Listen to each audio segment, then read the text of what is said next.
Uma fala recente do presidente sobre gastos com animais domésticos gerou forte reação. Mas por trás da polêmica existe uma questão maior. Até que ponto o governo deve opinar sobre como você usa o seu próprio dinheiro?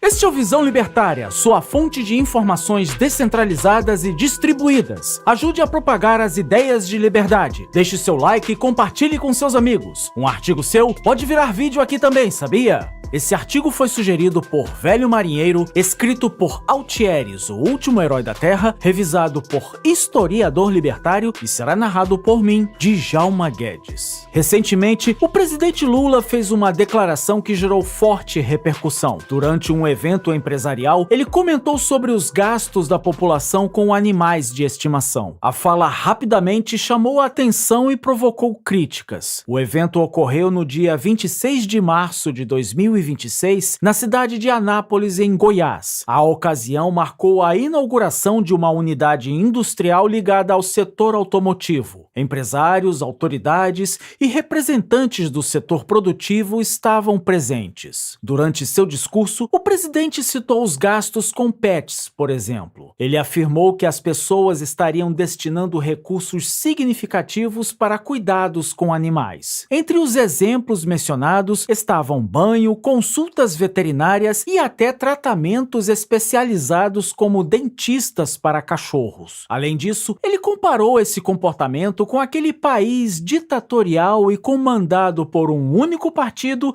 que ele tanto admira: a China. Segundo o presidente, esse tipo de gasto não seria comum por lá. A comparação gerou ainda mais debate devido ao que acontece com muitos cachorros na China que viram alimentos. A fala levanta uma questão importante. Até que ponto governantes devem opinar sobre escolhas individuais? Em uma sociedade livre, o uso do próprio dinheiro deveria ser uma decisão pessoal. Quando uma pessoa decide gastar com seu animal de estimação, ele está fazendo uma escolha voluntária. Esse gasto reflete preferências, valores e prioridades individuais. Não há imposição sobre terceiros. O mercado pet, inclusive, cresceu justamente por atender essa demanda. Empresas, clínicas e profissionais surgem para oferecer serviços que as pessoas desejam contratar. Isso gera empregos e movimenta a economia. Segundo dados recentes, o setor pet movimenta bilhões de reais por ano. Ele envolve desde pequenos negócios até grandes indústrias. Trata-se de um exemplo claro de como o consumo voluntário impulsiona atividades produtivas. Além do impacto econômico direto, o setor também estimula a inovação. Novos produtos surgem com frequência. Há investimentos em tecnologia, nutrição animal e serviços especializados. Esse ambiente competitivo tende a beneficiar o consumidor. Empresas buscam se diferenciar, oferecendo melhor qualidade. Isso ocorre sem necessidade de planejamento central. Ao criticar esse tipo de gasto, o discurso político pode sinalizar algo mais profundo. Pode indicar uma visão em que o governo se considera apto a julgar quais deverão ser as prioridades individuais. Esse é um ponto sensível, e é exatamente isso que acontece em toda a tirania socialista: controle, racionamento e leis restritivas. Enquanto isso, a carga tributária no país segue elevada e essa elite política que nada nos privilégios não quer cortar na própria carne. Dados oficiais indicam que ela ultrapassa 30% do produto interno bruto. Isso significa que uma parcela relevante da renda da população é direcionada ao governo, em vez de ir para o setor produtivo que gera emprego, renda, bens e serviços. Além disso, a arrecadação federal atingiu níveis recordes recentemente. Foram mais de 3 trilhões de reais sugados do povo brasileiro somente no ano passado. Esse volume mostra o tamanho da presença estatal na economia. Esse Esse cenário cria uma percepção de desequilíbrio. O cidadão já contribui com uma parte significativa de sua renda. Ainda assim, o presidente do país fica querendo dizer o que as pessoas podem ou não fazer com seu próprio dinheiro. É bom lembrar aqui que Lula é o mesmo indivíduo que já disse há poucos anos atrás que a classe média brasileira ostenta um padrão de vida acima do necessário e que as pessoas deveriam ter uma aula para aprender sobre qual é o mínimo necessário para sobreviver. Do ponto de vista econômico, o consumo não é um problema em si, muito pelo contrário. Ele é parte essencial do funcionamento do mercado. Empresas produzem porque há demanda e esse comércio é o que faz a roda girar. E a demanda surge das escolhas e necessidades individuais. A teoria econômica clássica e a tradição da escola austríaca destacam a soberania do consumidor. Em termos simples, isso significa que são as pessoas que determinam o que deve ser produzido. Quando muitos indivíduos passam a valorizar cuidados com animais, o mercado responde rapidamente. Surgem clínicas mais modernas, produtos especializados e serviços variados. E é exatamente por isso que Ludwig von Mises, um dos principais pensadores liberais do século XX, dizia que o verdadeiro patrão na economia de livre mercado é, em última instância, o consumidor. Essa dinâmica do mercado é descentralizada. Nenhuma autoridade precisa ordenar que empresas invistam no setor. A informação é dispersa em toda a sociedade. O próprio comportamento dos consumidores e as necessidades locais orientam essas decisões. Outro ponto relevante é o valor subjetivo. Cada pessoa atribui importância diferente aos bens e serviços. Para alguns, como o narrador que vos fala, que tem 2 gatos, gastar com um animal de estimação traz satisfação significativa. E é algo que elas não se importam de pagar até mesmo altas quantias de dinheiro. Para outros, esse gasto pode não fazer sentido. E isso é natural. A diversidade de escolhas é uma característica de sociedades livres e abertas. Não existe um padrão universal para definir o que é um gasto adequado. Essa avaliação depende de cada indivíduo. Portanto, como falamos, é algo bastante subjetivo. Quando uma autoridade tenta estabelecer esse padrão, perdemos nossa liberdade e surgem distorções no mercado. A fala de Lula também pode ser analisada sob a ótica institucional. Governos possuem histórico de expandir sua atuação em áreas diversas. Muitas vezes, isso começa com críticas a comportamentos específicos. Em alguns casos, discursos desse tipo antecedem propostas de regulação ou tributação. Setores que crescem e movimentam recursos acabam atraindo a atenção dos parasitas estatais.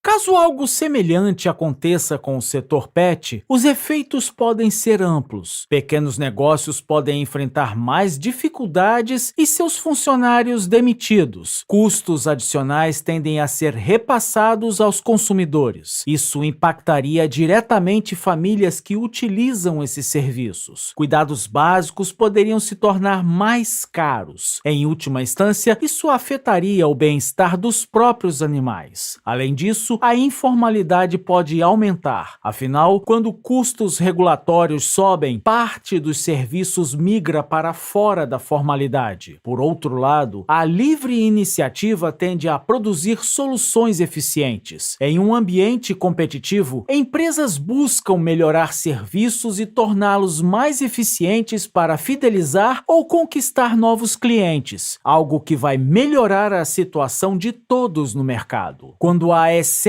de intervenção, essa dinâmica pode ser prejudicada. Regras complexas e tributos elevados dificultam a entrada de novos concorrentes. Isso reduz opções disponíveis para o consumidor. Com menos concorrência, os preços tendem a subir. A qualidade também pode ser afetada. Além disso, a insegurança jurídica afeta decisões de investimento. Empreendedores precisam de previsibilidade para planejar suas novas atividades. Mudanças constantes aumentam o risco e essa insegurança jurídica é um dos maiores problemas do Brasil de hoje. Outro aspecto importante é a relação entre Estado e indivíduo. Em sociedades mais livres existe uma separação clara entre o que é público e o que é privado. As escolhas pessoais ficam fora do alcance governamental. Isso inclui decisões sobre consumo, estilo de vida e prioridades familiares. Quando essa linha se torna difusa, surgem os problemas e daí vem a opressão estatal. Comentários críticos sobre hábitos individuais podem parecer bobagem num primeiro momento, mas revela uma índole autoritária. No caso específico dos animais de estimação, há também um componente emocional. Para muitas pessoas, os pets fazem parte da família. Os gastos associados não são vistos como importantes. Isso torna o debate ainda mais sensível. Não se trata apenas de números, mas de valores pessoais. Ao mesmo tempo, é necessário analisar o cenário com racionalidade. O foco deveria estar nos efeitos concretos das políticas públicas, e não nas boas intenções como muitas vezes acontece.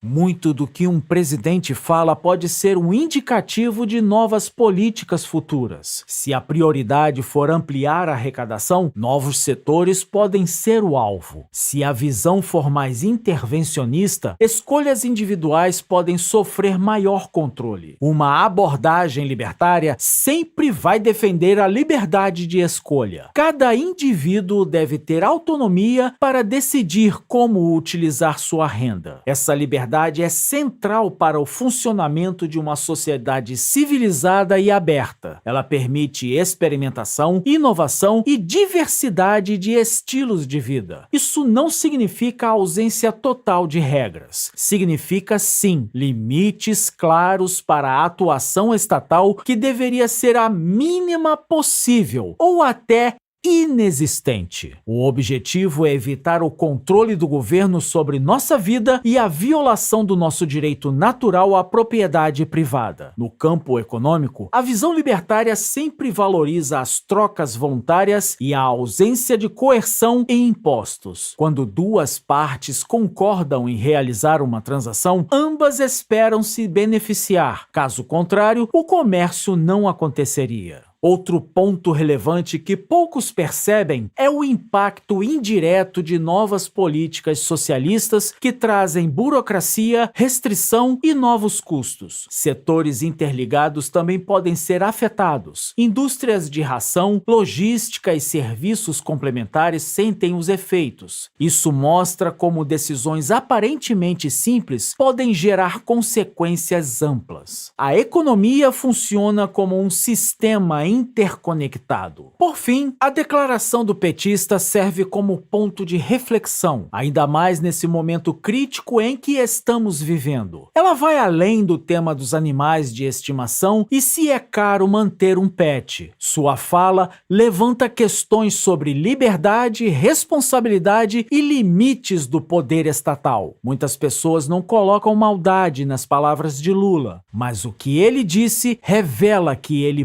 pouco se importa com o bem-estar da população e com suas prioridades. Lula é o mesmo homem que prometeu mundos e fundos no período da campanha presidencial em 2022, prometendo inclusive que os brasileiros, sobretudo os mais pobres, iriam voltar a viajar de avião e comer picanha. Nada disso foi cumprido. Tudo lorota da boca do ditador para enganar uma população que, infelizmente, em grande parte, não entende de economia básica e sequer conhece a verdadeira cartilha política do PT. O que os petistas querem, como bem sabemos, é uma população miserável, desamparada e fácil de manipular. Esse é o modelo de país dos esquerdistas. Pessoas dependendo de assistencialismo estatal e vendo o Estado como se fosse um deus. É o jeito mais fácil de criar e manter um curral eleitoral cativo.